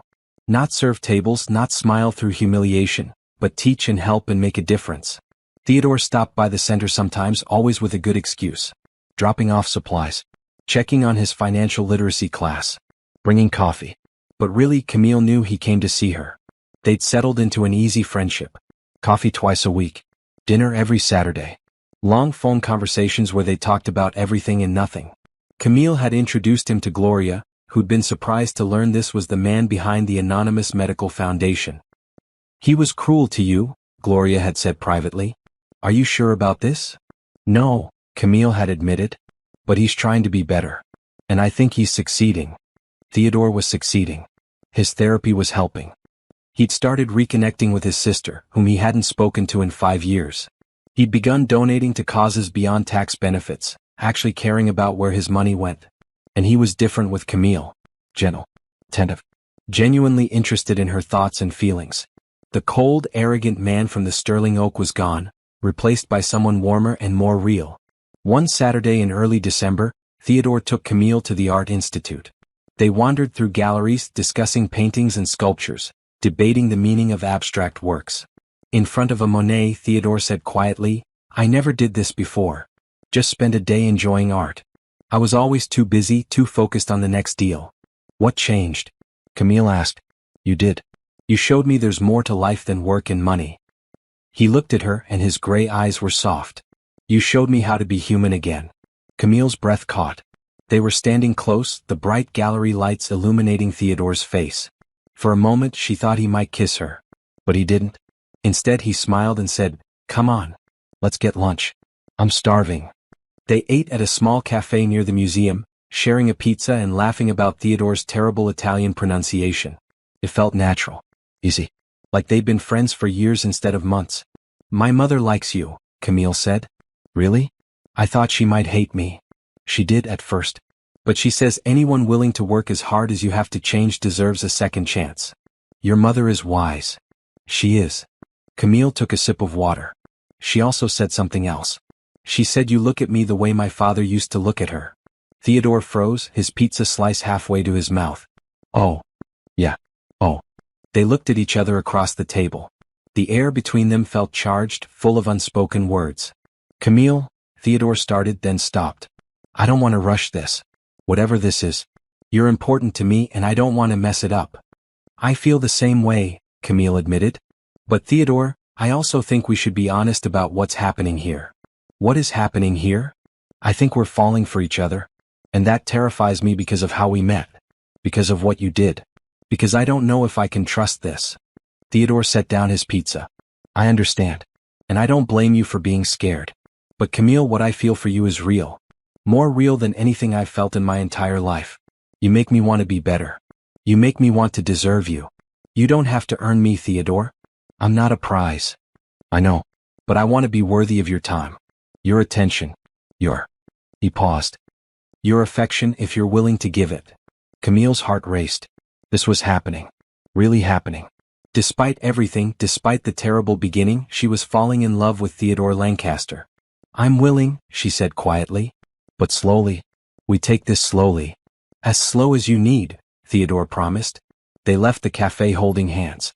It was a small gesture, but it felt monumental. Camille looked at their intertwined fingers and felt a mix of joy and terror. She was taking a leap of faith, trusting someone who had hurt her, believing in the possibility of change and redemption. Please let this be real, she thought. Please don't let me be wrong about him. Christmas approached.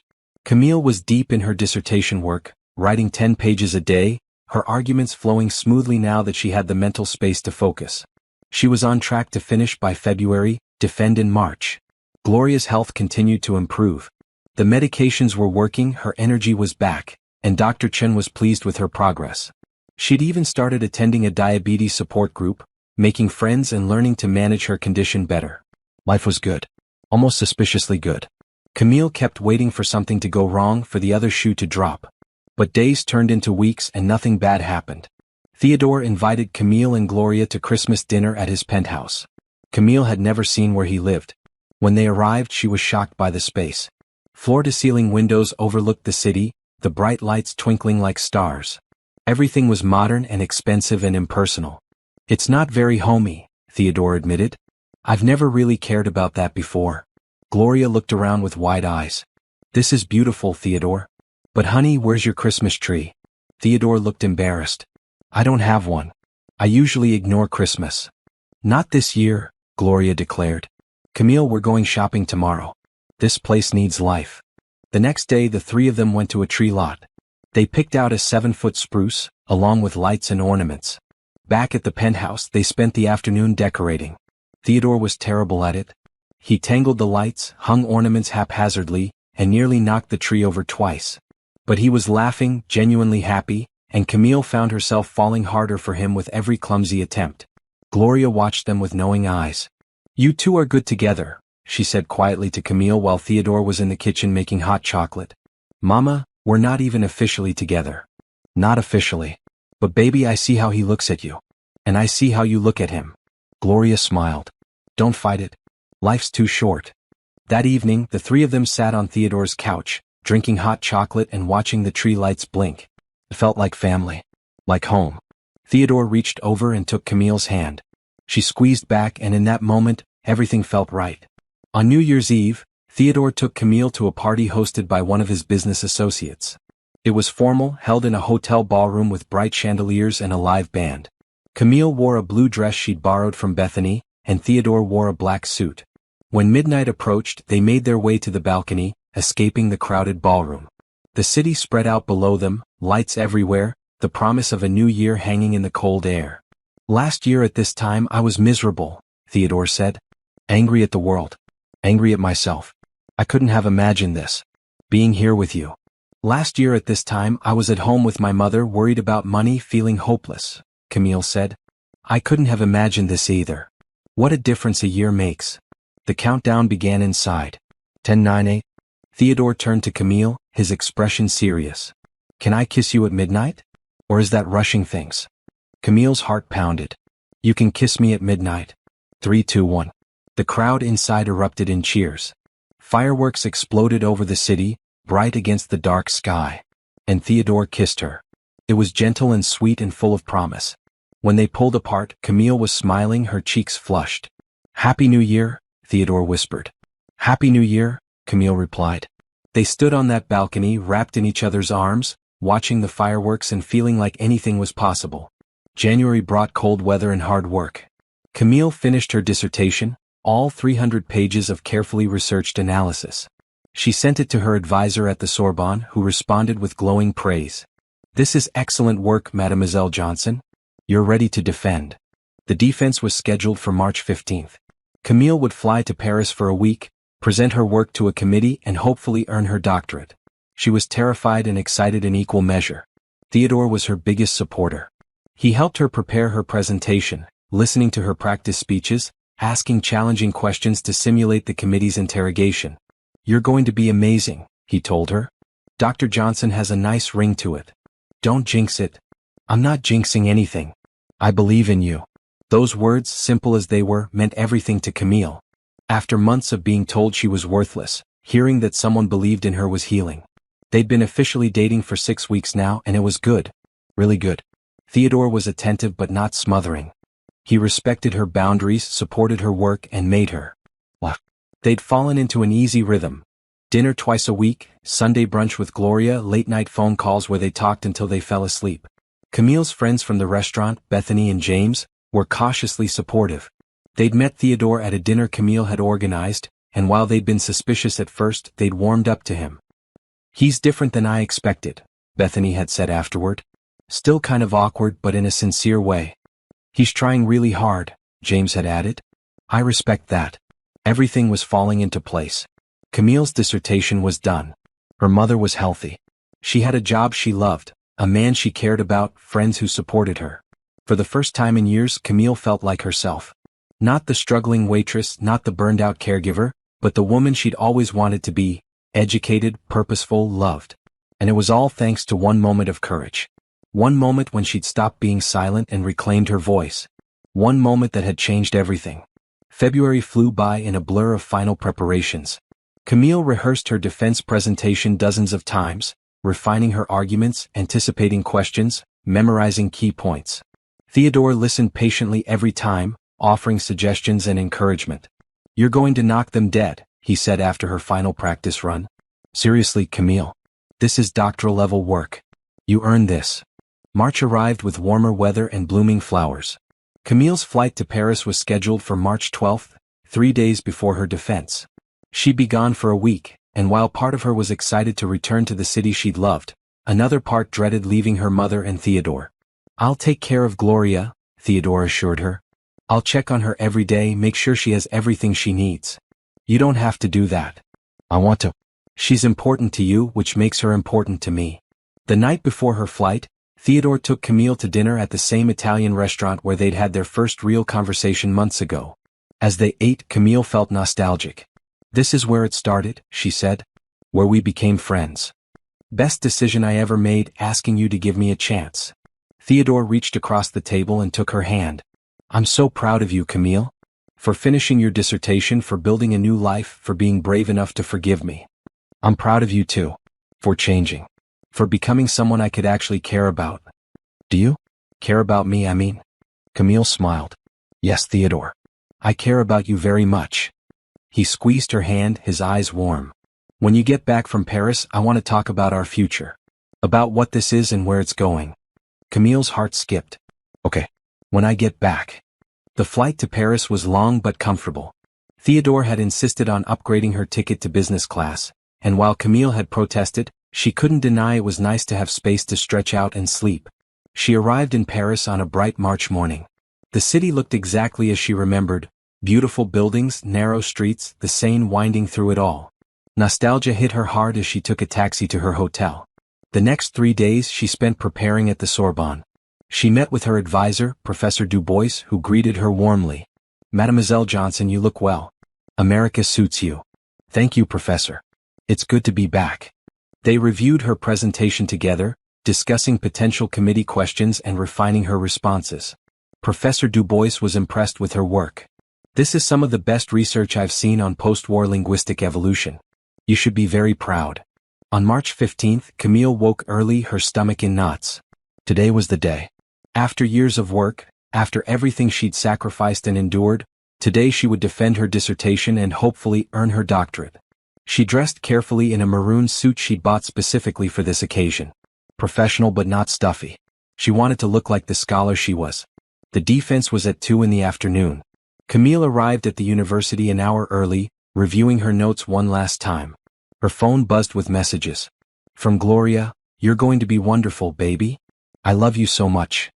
From Bethany and James: "Knock him dead, Dr. Johnson." From Theodore: "I believe in you. Go show them what you're made of." At 1:50, Camille entered the defense room. 5 professors sat at a long table, their expressions serious but not unkind. Professor Dubois smiled encouragingly from the center seat. "Mademoiselle Johnson, welcome. We're ready when you are." Camille took a deep breath and began. She presented for 30 minutes, explaining her research methodology, her findings, her conclusions about how cultural trauma had reshaped Romance languages in post-war Europe. She spoke clearly and confidently, her French flawless, her arguments solid. When she finished, the questions began. They were challenging, probing, designed to test the depth of her knowledge. But Camille had prepared. She answered each one thoroughly, citing sources, offering examples, defending her positions. An hour later, the committee asked her to step outside while they deliberated. Camille paced the hallway, her heart pounding. Had she done enough? Were her answers sufficient? After 15 agonizing minutes, Professor Dubois opened the door. "Mademoiselle Johnson, please come in." Camille walked back into the room, her legs shaking. Professor Dubois was smiling. "Congratulations, Dr. Johnson. Your defense was excellent. Welcome to the community of scholars." Camille's knees nearly buckled. "I passed?" "You more than passed. Your work is exceptional. We're proud to award you your doctorate." Tears filled Camille's eyes. She'd done it. After everything, she'd actually done it. The professors stood and congratulated her one by one. When they left, Professor Dubois hugged her. "You should celebrate, Dr. Johnson. You've earned it." Camille left the building in a daze. Outside, the sun was bright, the air warm. Paris looked more beautiful than ever. She called her mother first. Gloria answered on the first ring. "Well? I'm Dr. Johnson now, Mama." Gloria's sob was immediate and joyful. "Oh baby. I'm so proud of you. So proud." They talked for 10 minutes, Gloria crying happy tears, Camille laughing and crying too. When they hung up, Camille called Theodore. "How did it go?" he asked immediately. "I did it. I'm officially Dr. Camille Johnson." Theodore let out a whoop so loud that people on the Paris street turned to look at Camille's phone. "That's amazing. I knew you would. I never doubted you for a second." "Thank you for everything," Camille said, her voice thick with emotion. "I couldn't have done this without you." "Yes, you could have. But I'm glad I got to be part of it." He paused. "Come home soon. I miss you. I miss you too. I'll be home in 3 days." Camille spent the rest of her time in Paris celebrating. She met with old friends from her student days, visited her favorite cafes and bookstores, walked along the Seine at sunset. It felt like coming full circle, returning to the place where she'd first discovered her passion for languages and claiming her achievement. But she was ready to go home. Paris was beautiful, but Chicago was where her life was now. Where her mother was. Where Theodore was. Where her future waited. The flight home felt shorter than the flight there. Camille dozed, dreaming of what came next. She had her doctorate now. She could teach at universities, publish research, build the academic career she'd always wanted. But she also loved her work at the community center. She loved helping immigrants learn English, loved watching adults discover the joy of education. Maybe she could do both. Part-time teaching, part-time community work. Build a life that honored both her credentials and her values. When the plane landed in Chicago, Camille felt a surge of happiness. She was home. Theodore and Gloria were waiting at baggage claim. Gloria was in her wheelchair, a precaution after the long wait, but she looked healthy and vibrant in her green dress. Theodore stood beside her, wearing jeans and a blue shirt, his face lit up with joy. When he saw Camille, he broke into a huge smile. "There's Dr. Johnson." Camille ran to them, hugging her mother first, then Theodore. He held her tight, his arms strong and warm. "Welcome home," he whispered. "It's good to be home." They went to dinner at Gloria's favorite restaurant, a soul food place with bright yellow walls and the best fried chicken in the city. Over sweet tea and cornbread, Camille told them about the defense, about Paris, about seeing her old professors and friends. "I'm so happy for you, baby," Gloria said, her eyes shining. "You got your dream back." "We got our dreams back," Camille corrected. "You're healthy. I have my degree. We have stability. It's more than I ever hoped for." After dinner, Theodore drove Gloria home, then took Camille back to his penthouse. It looked different than it had at Christmas. Warmer. More lived in. There were photos on the walls now, books on the shelves. Theodore was making it a home. They sat on his couch and Theodore took Camille's hand. "I want to talk about us. About our future." "Okay." "I love you," Theodore said simply. "I've loved you for months, probably since that day at the Art Institute, maybe even before. You make me better. You make me want to be better.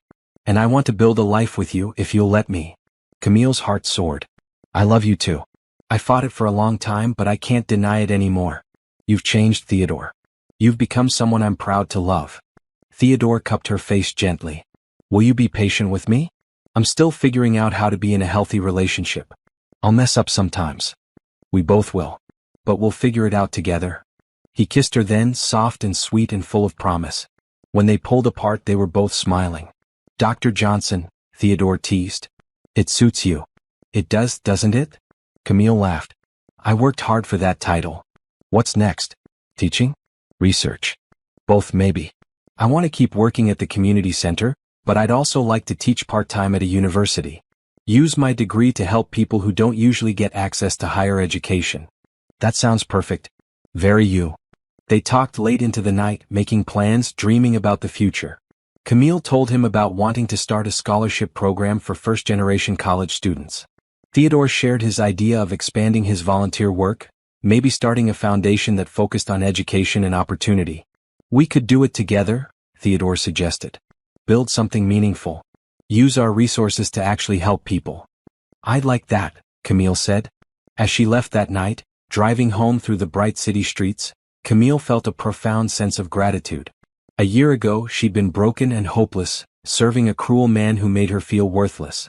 Now, she was Dr. Camille Johnson, in love with a man who'd transformed himself, with a mother who was healthy and happy, with a future full of possibility. Life had a funny way of working out.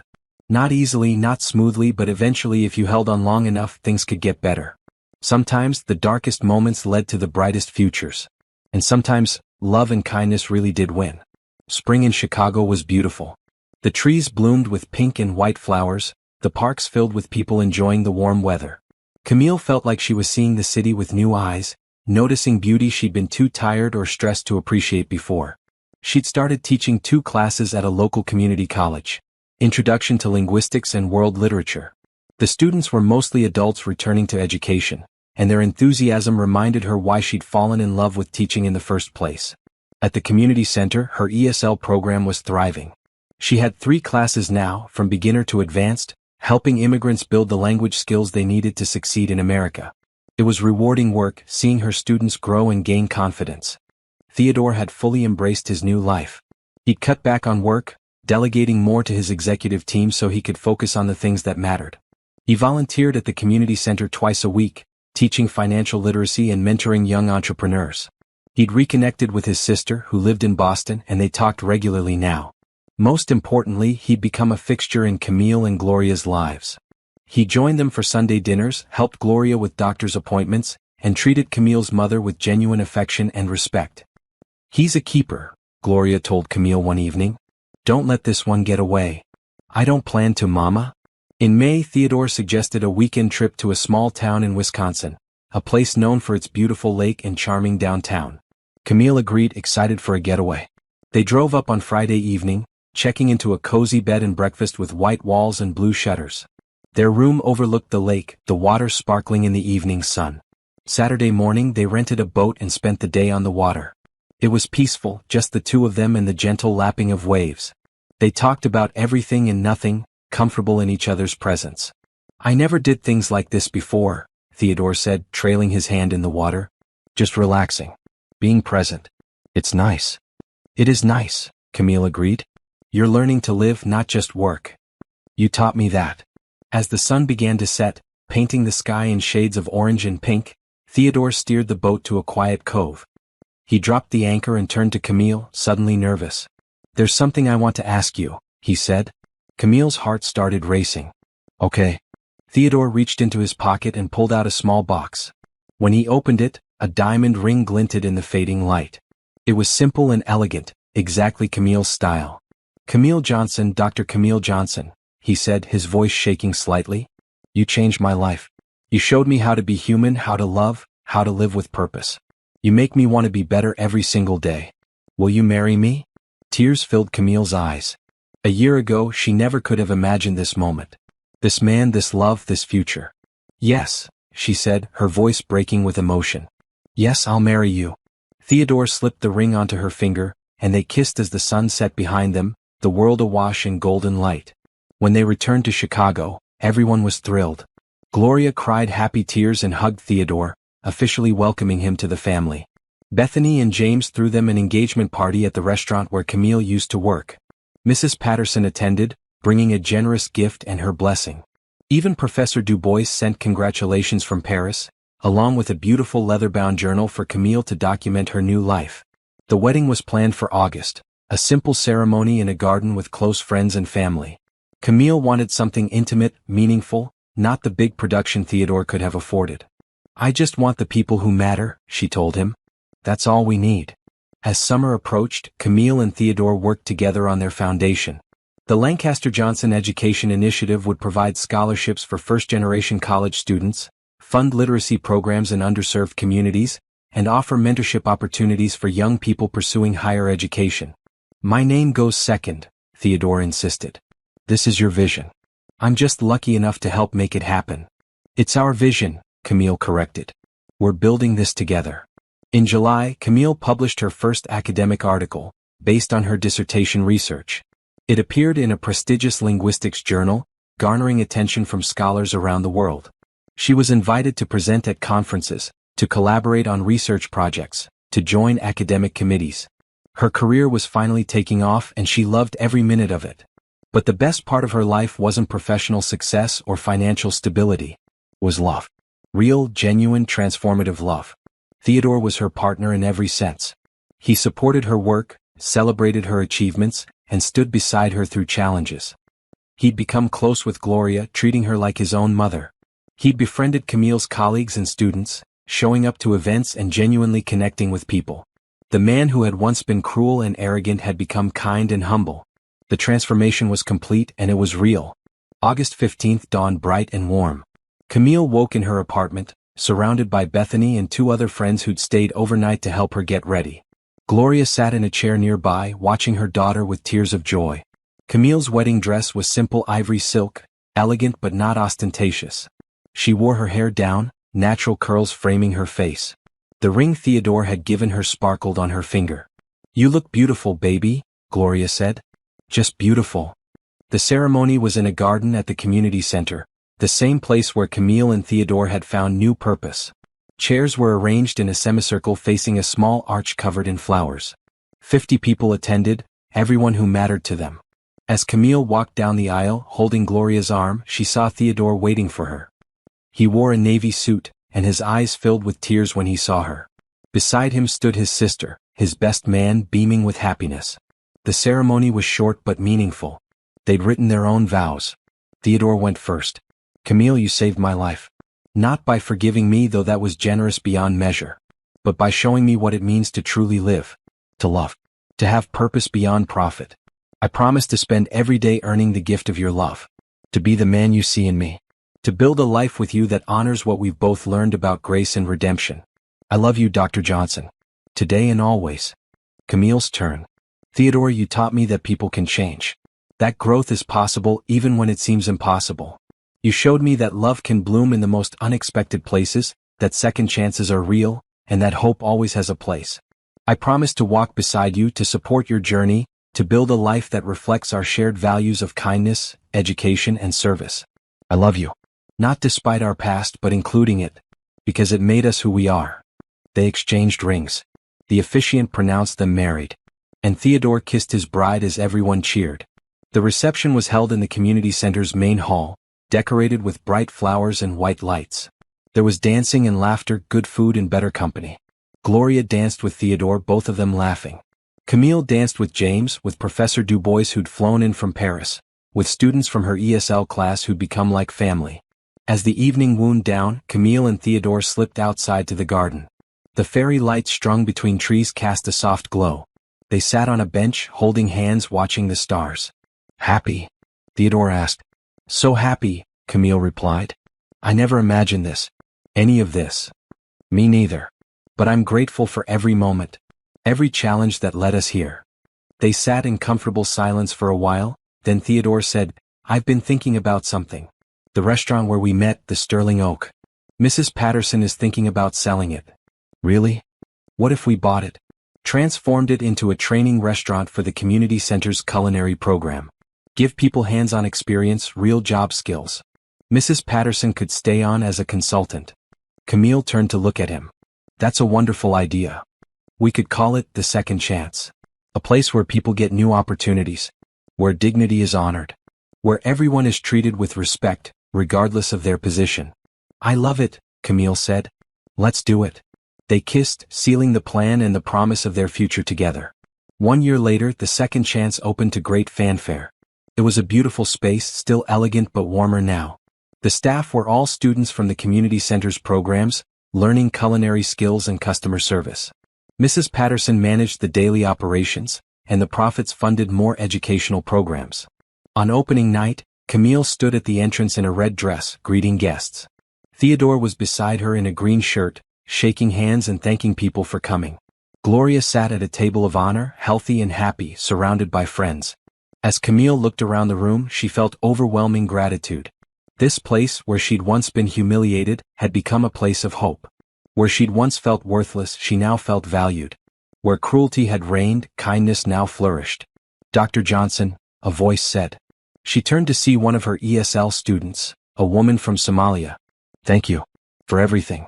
You changed my life." Camille hugged her. "You changed your own life. I just helped a little." But that wasn't quite true. She'd helped more than a little.